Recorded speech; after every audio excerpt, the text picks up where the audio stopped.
चलिए अब खबरों को तफसील से जानेंगे। दिल्ली की जामिया मिलिया इस्लामिया में जारी तलबा का एहतजाज खत्म हो गया है, मसले का हल निकल गया है। जामिया मिलिया इस्लामिया के प्रॉक्टर वसीम अहमद के साथ खास बातचीत के बाद इस मामले को निपटाया गया। इंतजामिया और तलबा के बीच तहरीरी मुआहदा हुआ। तलबा की मांगें मान ली गईं। जिन 5 तलबा के खिलाफ वजह बताओ नोटिस जारी किया गया था उसे भी वापस लिया जाएगा। मारपीट करने वाले तलबा के खिलाफ कार्रवाई होगी। जामिया मिलिया के कैंपस में इसराइल से मुताल्लिक किसी भी प्रोग्राम में कोई शामिल नहीं होगा।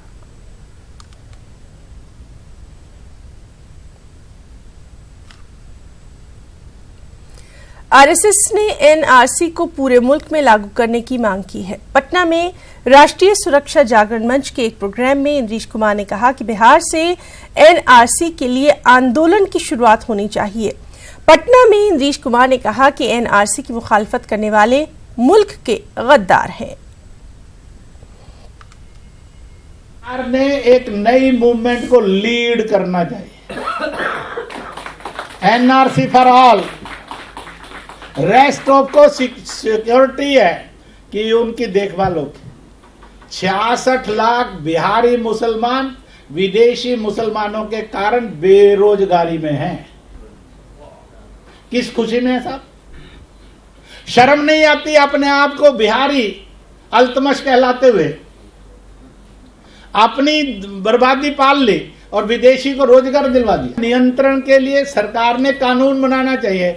एवरीबॉडी शुड स्पीक इट, ताकि मेरे और आपकी जिंदगी के अंदर जो संतानें हैं वो अनपढ़ नहीं हो, बेरोजगार नहीं हो, अपराधी नहीं हो। इंतजारी तो करनी है, बाकी आपको क्या करना है। हो सकता है पाकिस्तान नाम का कोई देश रहे ही नहीं दुनिया में 10 साल बाद। अगर बिहार के लोग मॉरिशस नाम का एक देश बसा सकते हैं, अपनी जनसंख्या में भेज गए, तो लाहौर में भी तो मिनी बिहार बसा सकते हैं कि नहीं बसा सकते? साबिक सदर जमहूरिया प्रणब मुखर्जी ने बढ़ते तशद्दुद के वाकयात पर गहरी तशवीश का इजहार किया है। North east institute of advance studies की यौम तासीस के मौके पर वीडियो कॉन्फ्रेंस के जरिए खिताब करते हुए प्रणब मुखर्जी ने कहा कि मुल्क की रूह तकसीरियत में रहती है। अगर किसी पर ज्यादती होती है तो इससे मुल्क की रूह मजरूह होती है। बरहमी और गुस्से के इजहार से समाजी ताना बाना मुतासिर हो रहा है। हमारे इर्द गिर्द आए दिन तशद्दुद के वाकयात रोनमा हो रहे हैं, जो कि अदम एतमाद, खौफ और गुमराही के अंधेरे से जन्म लेती है। उन्होंने सेहतमंद जमहूरियत के लिए बातचीत पर खुसूसी जोर दिया।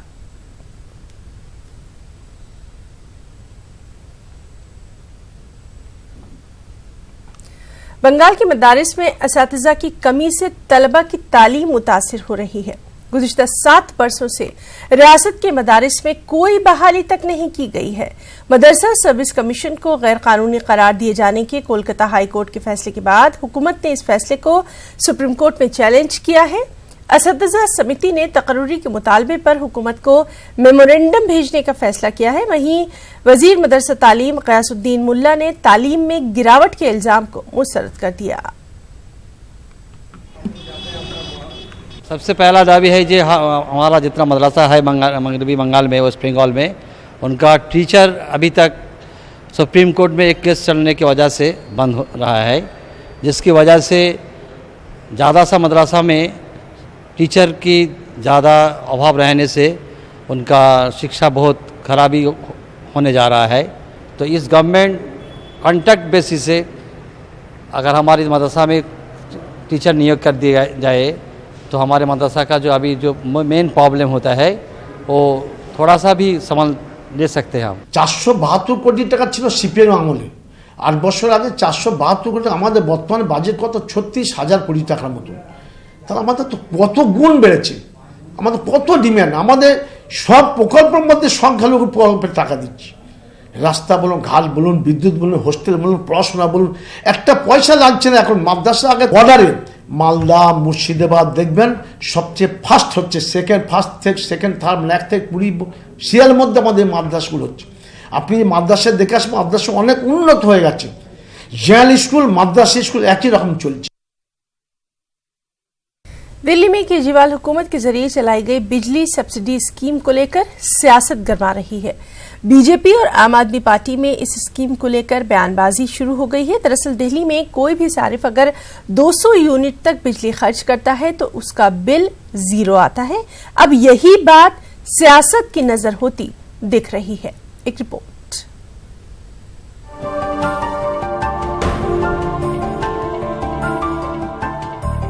दिल्ली के निजामुद्दीन इलाके में रहने वाले ये मोहम्मद सलीम है। इसी घर में मोहम्मद सलीम अपने बेटे मोहम्मद जावेद के साथ रहते हैं। इनके घर में 2 मीटर लगे हुए हैं। 1 मीटर का बिल जीरो आया है, जबकि दूसरे मीटर पर बिल अब कम आ रहा है। मोहम्मद सलीम कहते हैं कि उन्होंने 800 से 1500 रुपए तक के बिजली बिल भरे हैं, लेकिन पिछले 2 महीने से उनके 1 मीटर का बिल सिफर आ रहा है। वो चाहते हैं कि एक और मीटर लग जाए ताकि बिजली सब्सिडी का फायदा मिले। अब तक 1 मीटर से काम चलाने वाले लोग अब दूसरा मीटर लगाना चाहते हैं। 2500 रुपये भी बिल दिया हम लोगों ने दिया, लेकिन जब से सब्सिडी मिली है ना हमें दिल्ली गवर्नमेंट की तरफ से, तो अब ये है कि एक तो लोग एहतियात भी बरत रहे हैं, हम लोग खुद एहतियात बरत रहे हैं बिजली इस्तेमाल करने में, क्योंकि ये चाह रहे हैं कि भी यूनिट जो हमारी 200 से ऊपर ना जाए, तो जिस जगह बैठे होते हैं उसी जगह की लाइट इस्तेमाल करते हैं बस। तो उससे जो उसका हमें ये फ़ायदा मिला है कि पिछले 2 महीने से हमारा जो मीटर बिल है वो 0% आ रहा है बिल्कुल। में जब से आम आदमी पार्टी की हुकूमत हुई है तो हमने ये देखा कि पिछली दफ़े तो उन्होंने बैठते के साथ ही जो 49 दिन की उनकी हुकूमत थी, उन्होंने अनाउंस किया था कि पानी माफ़ और बिजली हाफ, और वो उस पर अमल करके दिखाया। और उसमें 50% का जो है 400 यूनिट के अंदर जिसका खर्च हो रहा था, जिसकी यूनिट 400 यूनिट के आ रहे थे, उनको 50% का फ़ायदा हुआ। ये अलग से सब्सिडी मिलेगी तो हमारे फ्लोर के हिसाब से हमारा भी वेट कम हो जाएगा ना थोड़ा सा, क्योंकि अब 3 किलोवाट का है, फिर हम 1 किलोवाट का लगा के हमारा उसमें काम चल जाएगा सही। दरअसल 2 महीने पहले ही दिल्ली हुकूमत के जरिए बिजली सब्सिडी स्कीम का ऐलान किया गया था, जिसके तहत 200 यूनिट तक बिजली मुफ्त है। 201 से 400 यूनिट तक सब्सिडी 50% मिलेगी। पिछले दिनों बीजेपी लीडर विजय गोयल के जरिए बिजली सब्सिडी खत्म करने के बयान को आम आदमी पार्टी लोगों के बीच लेकर जा रही है और बीजेपी पर बिजली कंपनियों से मिले होने का इल्जाम भी लगा रही है। तो वहीं बीजेपी ने इस मामले में आम आदमी पार्टी पर गलत बयानबाजी का इल्जाम लगाया है। विजय गोयल जी ने भाजपा का चुनावी एजेंडा स्पष्ट कर दिया है। उन्होंने ये घोषणा कर दी है कि भाजपा आने वाला दिल्ली 2020 विधानसभा चुनाव सब्सिडी वापसी के मुद्दे पे लड़ना जा रही है। यानी कि वे जैसे ही सरकार बनाएंगे, ये उनका वादा है कि अगर वे सरकार बनाएंगे तो वे दिल्ली के अंदर बिजली सब्सिडी समाप्त कर देंगे। ये लोग जनता को गुमराह कर रहे हैं। इनको पता है कि जो इंटरनल सर्वे आम आदमी पार्टी का जो हुआ है उसमें ये बुरी तरह से हार रहे हैं, क्योंकि अभी लोकसभा चुनाव में मुख्यमंत्री भी अपनी विधानसभा नहीं बचा पाए, सभी मंत्री हार गए हैं, तो इनकी ज़मीन ख़त्म हो चुकी है। इसलिए ये बेबुनियाद आरोप लगाने पर उतर आए हैं। दिल्ली के 48 लाख बिजली कंज्यूमर में से तकरीबन 15 लाख सारिफीन को इसका फायदा हो रहा है। हालांकि तकरीबन 14 लाख सारिफीन 201 यूनिट से 400 के बीच बिजली का इस्तेमाल करते हैं, लेकिन मौसम ने करवट ले ली है। ऐसे में ये तादाद और बढ़ने वाली है। दिल्ली में जल्द ही इलेक्शन होने वाले हैं। ऐसे में सियासी लड़ाई और बयानबाजी भी और तेज होने के इम्कान हैं। दिल्ली से न्यूज़ 18 उर्दू के लिए खुर्रम शहजाद की रिपोर्ट। कर्नाटक में हजरत टीपू सुल्तान शहीद के नाम पर एक बार फिर सियासत जारी है। बीजेपी के एक एमएलए ने टीपू सुल्तान के सबक को स्कूल के निसाब से हटाने का मुतालबा कर डाला। मटकेरी के रुकने असेंबली अपचू रंजन ने यह मुतालबा किया। इस सिलसिले में उन्होंने रियासत के वज़ीर तालीम सुरेश कुमार को बाकायदा एक खत भी लिख डाला। अपचू रंजन का कहना है कि टीपू सुल्तान हिंदू मुखालिफ हुक्मरान था, कई मंदिरों को मुनहदिम किया गया था, इसीलिए टीपू सुल्तान का सबक स्कूल के निसाब से हटाया जाए। वाज़ेह है कि चंद दिनों पहले ही रियासत की बीजेपी हुकूमत ने सरकारी सतह पर टीपू जयंती यानी टीपू सुल्तान का यौम पैदाइश न मनाने का फैसला लिया है।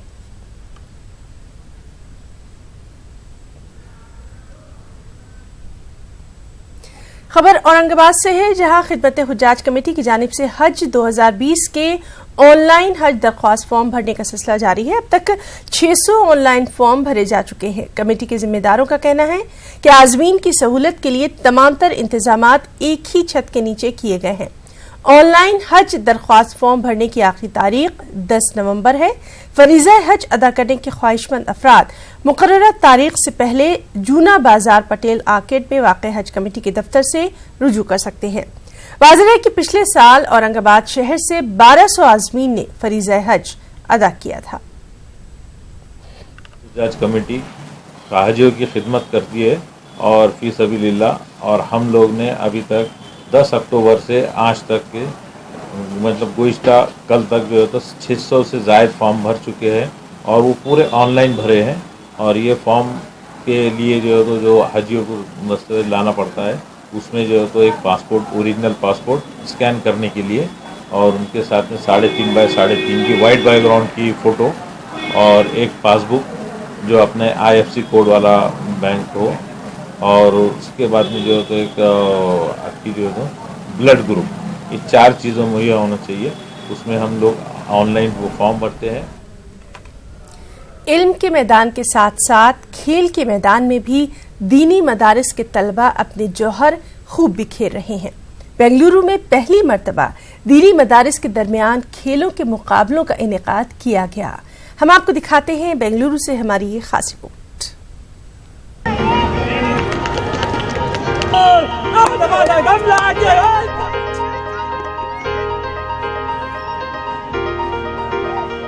हम भी किसी से कम नहीं, ये जज्बा दीनी मदारिस के तलबा में बखूबी तौर पर देखने को मिला। कर्नाटक के दारुल हुकूमत बेंगलुरु में पहली मर्तबा दीनी मदारिस के तलबा के लिए स्पोर्ट्स टूर्नामेंट मुनक़िद हुई। शहर के 4 मदारिस जामिया इस्लामिया काशिफुल उलूम, मदरसा मदीनतुल उलूम, दारुल उलूम रियाजुल जन्ना और मदरसा हुसैनिया तालीमुल कुरान के तकरीबन 200 तलबा ने मुकाबलों में हिस्सा लिया। 6 से 25 साल तक की उम्र के तलबा ने अपनी सलाहियतों का खुलकर मुजाहरा किया। तलबा की जिस्मानी नशोनुमा के लिए इस तरह की कोशिश का उलमा इकराम ने खैर मकदम किया। और इस स्पोर्ट से हमें ताकतवर और सेहत तंदुरुस्ती मिलती है और हम इस ताकत से हम पूरे मुल्क की हिफाजत करेंगे और अपनी खुद भी हिफाजत करेंगे। अल्हम्दुलिल्लाह बेंगलुरु में पहली मर्तबा हो रहा है कि मदारिस के दरमियान में तलबा के अंदर एक चुस्ती पैदा करने के वास्ते। वैसा तो मदारिस वाले अपने अपने मदारिस में असरबाद और जुमा की छुट्टी में खेलते रहते हैं, लेकिन ऐसा मौका सारे मदारिस को मिलाकर पहली मर्तबा हमें मिला है। मकसद ये भी है कि आपस में मदारिस जो मुख्तलिफ मसलक के मदारिस हैं उनमें भी आपस में इत्तेहाद और इत्तेफाक पैदा हो और एक मुकाबले का जज्बा पैदा हो और इनके सेहत और तंदुरुस्ती के सिलसिले में भी ख्याल रखा जाए तो ये बच्चे भी सेहत और तंदुरुस्त बनेंगे तो इंशाअल्लाह इस मुल्क की भी हिफाजत करने वाले बनेंगे। और बच्चे भी दिल खोल कर इसमें हिस्सा ले रहे हैं और उम्मीद करते हैं कि आने वाले साल में हर मदरसे को दावत दे करके यहाँ बुलाने की कोशिश करेंगे। मामूर स्पोर्ट्स टीम के तहत हुए इस 2 रोजा स्पोर्ट्स टूर्नामेंट का इफ्तिताह डीसीपी ईशा पंत ने किया। तिरंगा परचम लहराते हुए कौमी तराना के साथ मुकाबलों का आगाज हुआ। ईशा पंत ने मदारिस के तलबा के साथ काफी वक्त गुजारा और इस तरह की कोशिश को जरूरी करार दिया। डिसिप्लिन रहेंगे तो फिर आप कुछ भी कर सकते हैं। जैसे आप लोग सभी मदरसा में पढ़ते हैं वहाँ पे अगर आप स्पोर्ट्स में ज्वाइन करेंगे तो एक अलग तरीके का डिसिप्लिन लाइफ में आता है जो कि बहुत ज़रूरी है। एंड आई मस्ट कंग्रेचुलेट आप सभी को मैं कंग्रेचुलेट करना चाहूँगी कि इतना अच्छा इनिशिएटिव आपने इन बच्चों के लिए लिया है, छोटे छोटे से लेकर बड़े बच्चों तक। दीनी मदारिस इस्लामी और इखलाकी तालीम का मरकज है। इन मदारिस में खेलकूद का भी इंतजाम होता है, लेकिन स्कूल और कॉलेजों की तरह मदारिस के दरमियान खेल के मुकाबले आम तौर पर नहीं होते। देर से ही सही इस कमी को दूर करने की कोशिश काबिले सताइश ही कही जा सकती है। न्यूज़ 18 उर्दू के लिए बेंगलुरु से रऊफ अहमद हलूर की रिपोर्ट। बिहार से खबर है, जहां उर्दू टीईटी ग्रेस पास उम्मीदवारों का कोई पुरसाने हाल तक नहीं। जहां एक तरफ रियासत के आधे से ज्यादा स्कूलों में उर्दू की आसामियां बरसों से खाली पड़ी हैं, वहीं दूसरी जानिब उर्दू टीईटी ग्रेस पास उम्मीदवारों की बहाली नहीं की जा रही, जबकि उर्दू सूबे की दूसरी सरकारी जबान है। क्या है बिहार के उर्दू टीईटी का ये पूरा मामला, हम आपको दिखाते हैं इस खास रिपोर्ट में।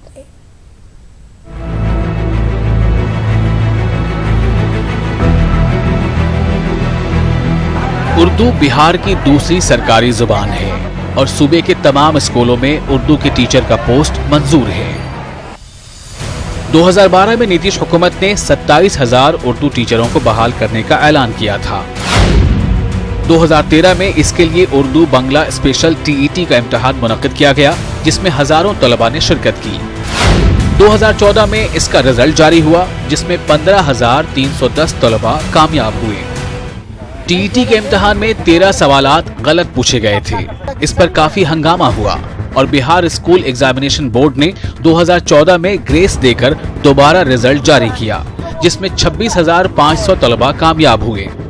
13 गलत सवाल पर सिर्फ 11,426 तलबा को 13 नंबर ग्रेस दिया गया। बाकी के उम्मीदवारों में किसी को 4 तो किसी को 5 ग्रेस नंबर मिला। नतीजे के तौर पर मामला अदालत में पहुंचा और अदालत ने ग्रेस नंबर को हटाने का फैसला करते हुए तीसरी बार रिजल्ट जारी करने का हुक्म दिया। 2015 में तीसरी बार रिजल्ट आया, जिसमें 16,882 तलबा कामयाब हुए। मामले का सबसे दिलचस्प पहलू ये है कि पहले और दूसरी बार के रिजल्ट में जो तलबा मेरिट लिस्ट में कामयाब हुए थे, वो तीसरी बार के रिजल्ट में नाकाम हो गए। इनकी तादाद 12,000 है, जो दर दर की ठोकरें खाने पर मजबूर हैं। तो सरकार चाहे तो कट ऑफ को कम करके इन लोगों की, जो हम लोग जितने भी हैं लोग, इनकी फ्यूचर को बना सकती है। वो जितने भी इसमें उम्मीदवार थे, उनका तो एक तो सर्टिफिकेट का वैलिडिटी खत्म हो गया, दूसरा कई लोगों की उम्र भी खत्म हो चुकी है। तब वो लोग कहाँ जाएंगे? ना ही वो जनरल कॉम्पिटिशन दे सकते हैं, ना ही रेलवे दे सकते हैं, ना ही एसएससी दे सकते हैं। उनको एक यही उम्मीद था। सरकार अगर पहले कह देती कि हम नहीं करते तो लोग दूसरा कोई काम ढूंढ लेते। जब आप 45% और 50% पे आप जनरल हिंदी टीईटी उम्मीदवारों का इम्तिहान ले रहे हैं, तो फिर उर्दू के लिए आप 60 कैसे रखे हैं? ये कौन सा इंसाफ है?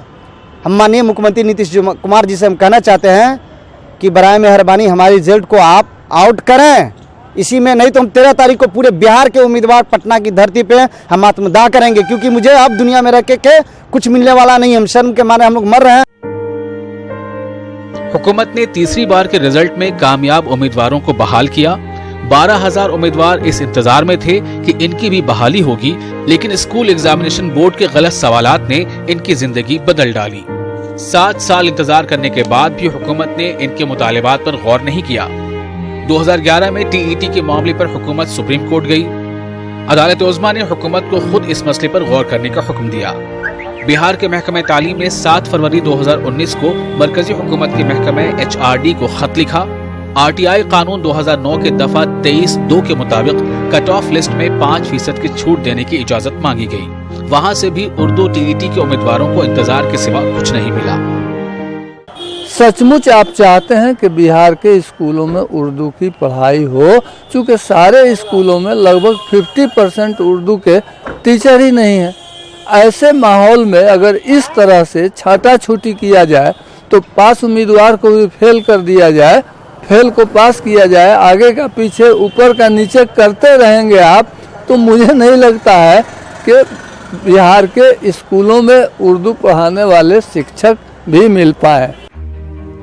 उधर 2018 में वजीर आला ने भी उर्दू स्पेशल टीईटी के उम्मीदवारों को भरोसा दिलाया था कि इनका रिजल्ट फिर से जारी किया जाएगा, लेकिन इस सिलसिले में कोई पहल नहीं की गई।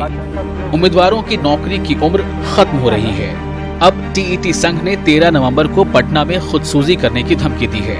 उम्मीदवारों के मसले पर लड़ाई लड़ रहे JDU लीडर गुलाम गौस का कहना है कि वो फिर से वजीर आला से इस मसले पर बात करेंगे। पूरे बिहार में हर जिला में अक़लियती रिहायशी स्कूल खोलने का मामला है, टीईटी उर्दू लड़कों की बहाली का मामला है, और भी कई मौजू हैं। इस मामलात को लेकर हम लोग जल्द ही मुख्यमंत्री से मिलने का काम करेंगे और हम उम्मीद करते हैं कि इसका खातिर खा नतीजा आएगा। बड़ा सवाल ये है कि खुद महकमे तालीम इस बात को मानता है कि सूबे के ज्यादातर स्कूलों में उर्दू की जगहें खाली पड़ी हैं। ऐसे में टीईटी ग्रेस पास उम्मीदवारों के मामले पर इतनी गैर संजीदगी कहीं न कहीं हुकूमत और अफसरान की नीयत पर सवाल खड़े करती है कि क्या वाकई उर्दू टीचरों की बहाली पर हुकूमत संजीदा है।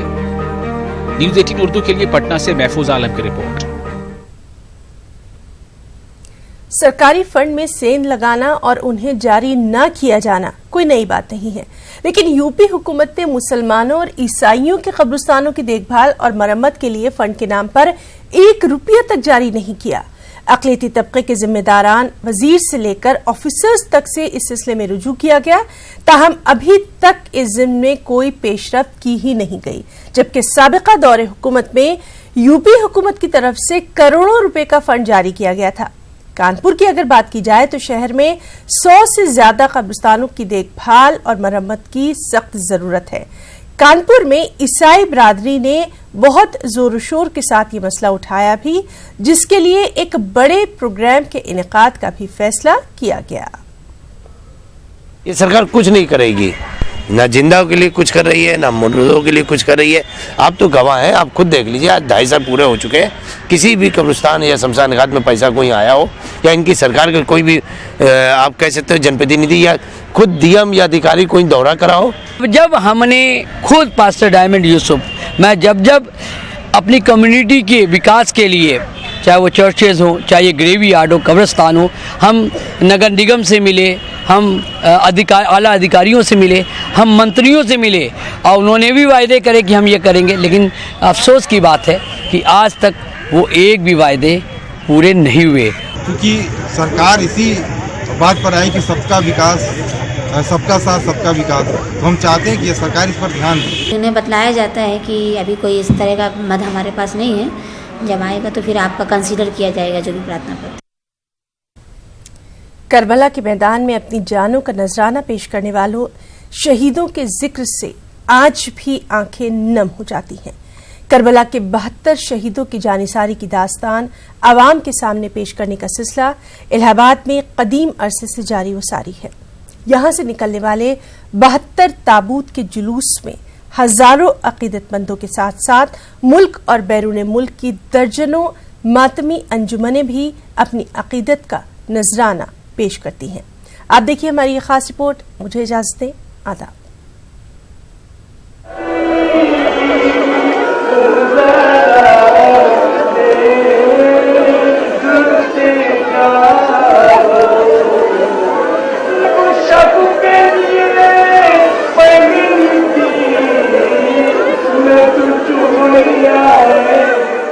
इलाहाबाद का सबसे कदीम और तारीखी इमाम बाड़ा जद्दन मीर साहब में हर साल 23 सफ़र को करबला के 72 शहीदों के शबीह ताबूत की ज़ियारत कराई जाती है।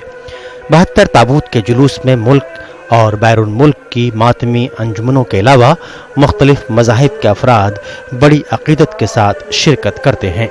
61 हिजरी तख्ता सहरा था, रेत का दरिया था, सुर्ख उजाला था और जिगर गोशा रसूल और इस्लाम के रहबर मोहम्मद मुस्तफ़ा साहब ने के नवासे ने रेगज़ार करबला पर 72 शहीदों को कुर्बान करके आलम इंसानियत को पैगाम दे दिया। उसी की याद में हम 32 साल से लगातार अंजुमन खुद्दाम मौजूदनुमा के हवाले से दरियाबाद इलाहाबाद मौजूदनुमा में इस प्रोग्राम को करते हैं, जिसमें बिला तफरीक़ मज़हब मिल्लत हर कौम व कबीले के लोग शरीक होते हैं। मन्नत मुरादें होती, नजब करबला ईरान मशद के तबर्रात की तकसीम होती, सबके लिए दुआ की जाती है। 72 ताबूत के जुलूस में करबला के हर एक शहीद के शबीह ताबूत के साथ जाकिर मजलिस की तरफ से उनका तारुफ भी कराया जाता है।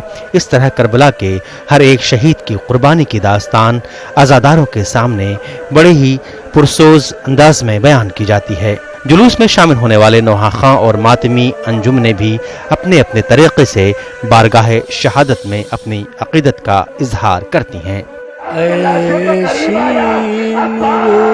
मेरा लाल कई दिनों से है प्यासा,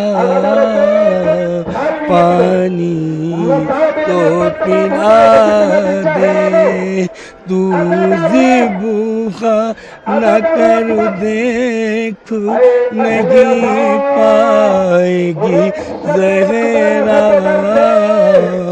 पानी तो पिला दे। जब हुआ आशूर का सूरज गुरूब, शोर था कि लूट लो बढ़कर के ऐवान हुसैन, सब्र सजदा ज़ुहद तक़वा ने यह हंस करके कहा, लूट भी पाओगे कैसे, हम हैं सामाने हुसैन। हजारों सोगवारों के इस मजमे में 72 ए खुदा वालों सलाम है करबला वालों का नारा बुलंद होता रहता है। इस मजमे में ये अंदाज़ा लगा पाना मुश्किल होता है कि इसमें कौन किस फ़िरक़े और मज़हब से ताल्लुक़ रखता है। 72 ताबूत के इस जुलूस में मुख्तलिफ मज़ाहिब और मसालिक के अफराद शहीदान करबला को अपने अश्कों का नजराना पेश करते हैं। न्यूज़ 18 उर्दू के लिए इलाहाबाद से मुश्ताक आमिर की रिपोर्ट।